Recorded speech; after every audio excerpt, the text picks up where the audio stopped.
मेरे प्यारे बच्चों, मैंने महसूस किया कि जीवन में आपको 80% आपकी कामयाबी में आपकी मेहनत है।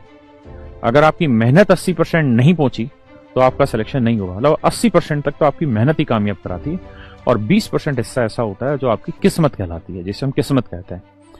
तो किस्मत का बहुत बड़ा रोल है मेरे दोस्तों। आदमी के जीवन की कामयाबी में किस्मत का बहुत रोल है। किस्मत सही होना बड़ा जरूरी है। मैं आपको एक छोटा सा किस्सा सुनाता हूं, आप समझिएगा। मैं अपने ऊपर ही समझाता हूं क्योंकि वो ज्यादा जेन्युइन भी लगेगा और आप समझ भी पाएंगे और मैं समझा भी पाऊंगा एक किस्मत का कितना बड़ा रोल होता है। मेरे प्यारे बच्चों, आदमी की किस्मत कब रंग दिखाती नहीं पता रहता। मैं मुखर्जी नगर बेसिकली 2011 के एंड में आया था यूपीएससी की कोचिंग करने के लिए, क्योंकि मैं उससे पहले दिल्ली गवर्नमेंट स्कूल में जॉब करता था और मेरा बहुत अच्छा काम धंधा चलता था। मतलब ट्यूशन व्यूशन पढ़ाता था, सरकारी नौकरी थी, सब कुछ था, लेकिन फिर भी एक जुनून था कि एक बार यूपीएससी ट्राई करके देखते हैं। मैंने की भी कोशिश, लेकिन मुझसे नहीं हो पाई वो। मैंने 2-3 महीने में उसे छोड़ दिया। जब मैंने 2-3 महीने में छोड़ दिया तो उस समय एसएससी अपने पीक पे चल रहा था। मतलब एसएससी में नंबर ऑफ स्टूडेंट खूब दबा के बढ़ रहे थे। तो मैंने सोचा कि यार मैं एंट्री करने की कोशिश करता हूं इस वाली लाइन में, एसएससी वाली लाइन में। भाई मैं टीचर तो हुई, तो मुझे पढ़ाने का तो एक्सपीरियंस है ही। भाई मैं अपने सरकारी स्कूल में पढ़ा रहा हूं दिल्ली के, और साथ के साथ मैं ट्यूशन भी पढ़ा रहा था बच्चों को, तो मुझे अच्छा खासा अनुभव था। लेकिन आप सच मानिए कि मुझे कॉम्पिटेटिव एग्जाम्स का सीवी नहीं पता था। मैं ये आपको बिल्कुल सच्चाई बता रहा हूं कि मैंने इस टाइप की कोचिंग जीवन में ना कहीं ली जो मैं पढ़ा रहा था, जो आज भी पढ़ा रहा हूं, और ना मैंने उस समय किसी से सीखी। क्योंकि अगर 2011 का दौर आप देखेंगे तो 2011 का वो दौर था जब यूट्यूब प्रचलन में बिल्कुल भी नहीं था।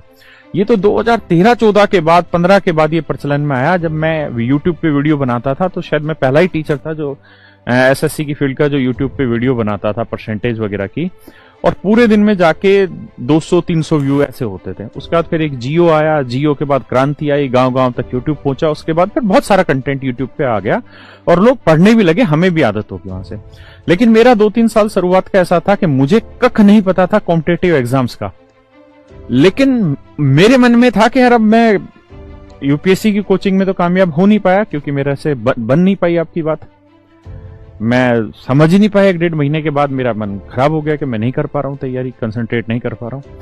तो अब वापसी घर कैसे जाया जाए, क्योंकि जॉब तो चल रही है, लेकिन ट्यूशन तो छोड़ा था ना इसी यूपीएससी के चक्कर में।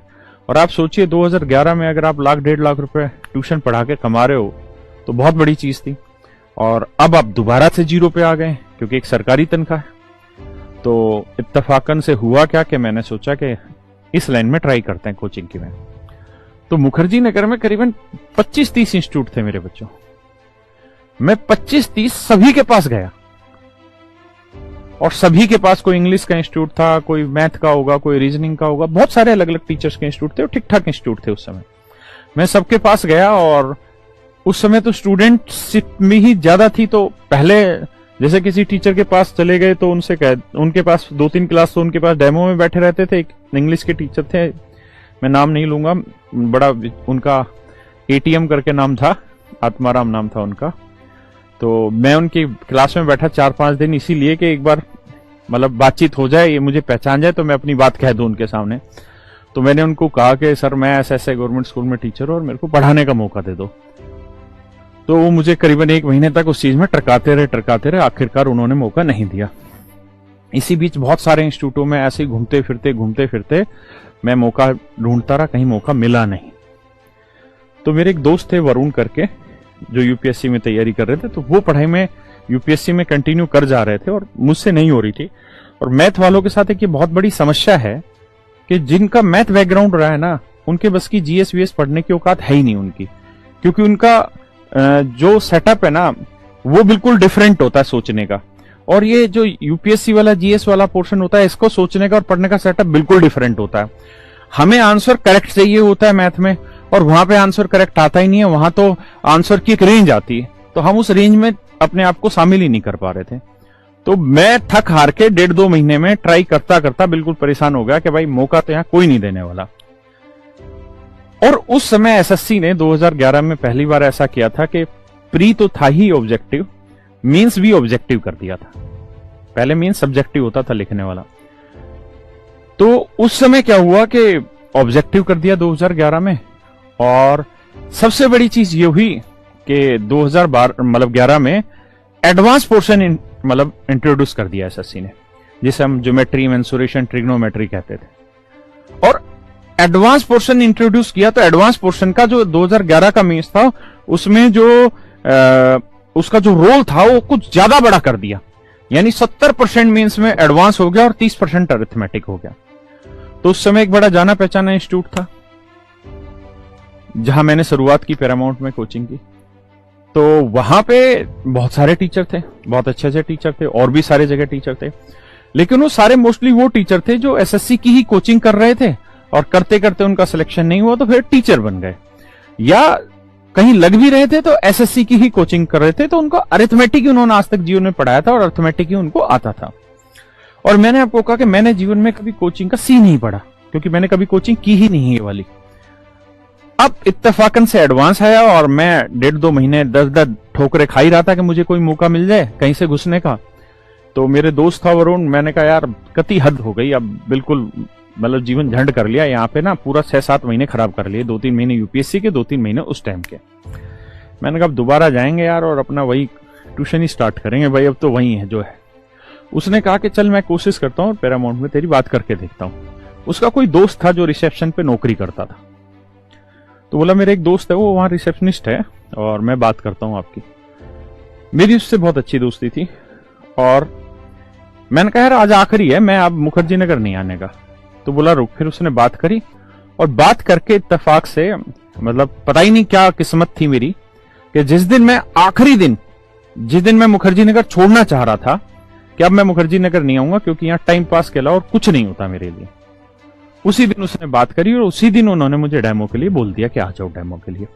और उसके पीछे की पटकथा ये थी कि जितने भी टीचर थे वो सारे अरिथमेटिक पढ़ाने वाले थे और एडवांस उस समय इंट्रोड्यूस हो गया। तो मैं गया और मैं जाते ही मुझे पढ़ाना तो आता ही था जितना भी मुझे ज्ञान था। मैंने अपनी चीजें एडवांस की पढ़ाई। जो लेने वाले थे इंटरव्यू, आर.के. चौधरी सर थे, वो अब कोरोना की वजह से उनका देहांतवास हो गया, भगवान उन्हें सुख शांति प्रदान करे ऊपर। तो उन्होंने इंटरव्यू लिया और उन्होंने मुझे सेलेक्ट कर दिया बिल्कुल आखिरी मोमेंट पे, जब मैं मुखर्जी नगर छोड़ रहा था तब। इसे कहते हैं मेरे बच्चों किस्मत, कि किस्मत अगर जोर देती है। आपको पढ़ाना आता था एडवांस बहुत अच्छे से और कॉम्पिटेटिव एग्जाम में सारा ही अरिथमेटिक था।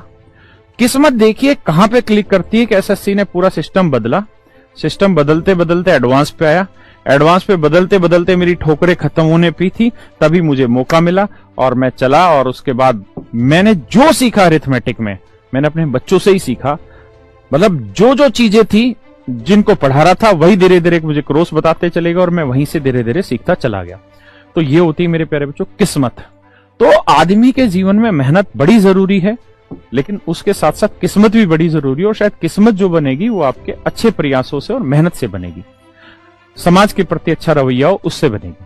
तो मेहनत भी जरूरी है और ये सारी चीजें भी आपके लाइफ में बड़ी जरूरी है ना। तो पढ़ते रहिए, धीरे धीरे मेहनत करते रहिए। मैं भी कर रहा हूं, आप भी करते रहिए।